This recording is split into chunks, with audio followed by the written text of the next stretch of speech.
take the white paper stuff, I was talking about the branded white papers. If you take computing as a good example, computing branded white papers, they're open 4 times more often than non-computing branded white papers. We track things like likes and all of those various things. But also, very often, the white papers are built on research.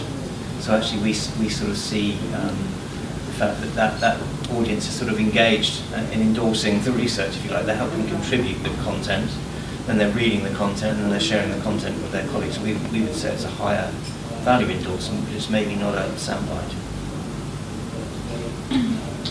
What do you think, Nick, as a journalist? Do you see that the third-party endorsement of journalists is still important?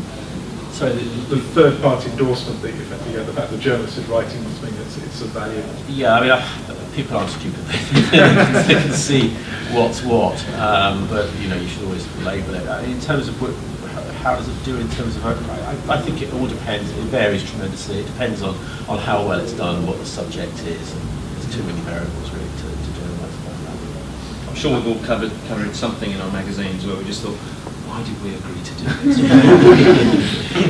Yeah, got many issues, I think, almost. I think it's very hard, personally, for me to generalise on this. I think that Dickens absolutely right. People aren't stupid, but at the same time, a lot of the brands that we deal with are becoming really, really good at doing content marketing, and they're really, really effective at it. There is still that, and some of the stuff I think, damn, I wish we'd done that. And so it does create a bit of an issue for the future. I guess the challenge is for us all to raise our game and to make sure that we have that step above. And it's going to get more difficult, definitely.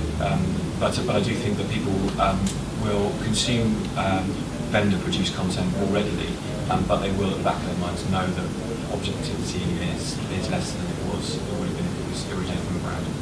I mean, one point that is worth maybe mentioning, particularly in relation to that, is that we've done a lot of work in and around in the insurance industry in particular, and in speaking at some conferences about that, what a lot of the insurance industry big boys, the LVs and those guys don't realise is that they think that because they've got a kind of Twitter channel or whatever it might be, a Facebook channel, that actually they've immediately got a better resource than some of their customers. And actually, if you start using things like cloud scores and various things like that, it's often the more influential people don't have a lot of followers. They're maybe just very consistently tweeted and retweeted, and actually using cloud as part of that mix to actually understand endorsement rather than sort of seeing it very much from a corporate point of view, I think is actually quite an innovative way of actually seeing how third-party endorsements are changing. How does the CMA see this? Well, I suppose if I answer it from a John Brown perspective, which hopefully is the same as the CMA, but I mean everything we produce is created on behalf of a brand. So, but everything we're producing is written by journalists at the top of their field.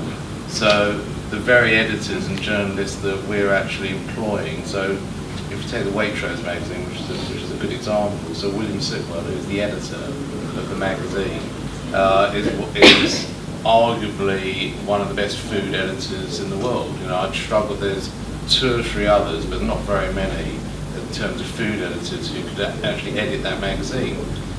He's on MasterChef, which he does independently. There was a piece in the Metro yesterday, and the Guardian picked it up about William pretty much, spoofing about, chefs who serve food on square plates are just hiding the fact that they can't cook.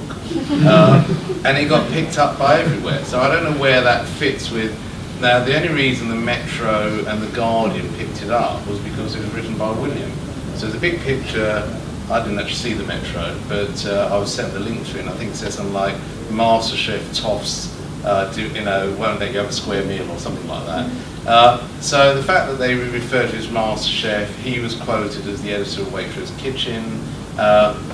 We're probably sort of, if you like, killing 2 birds with 1 stone, if I'm allowed to use that analogy, in a PR agency that uses birds as its logo. And I don't mean that they're winging it either. But so I think that I think it's all about getting the very best editorial journalism. And I took just another thing about on the noise, for example. When we talk about editor's choice, we edit out the noise for our brand customers. So we take the very best of what they should be looking at and deliver it for them. So that's part of what we have to do.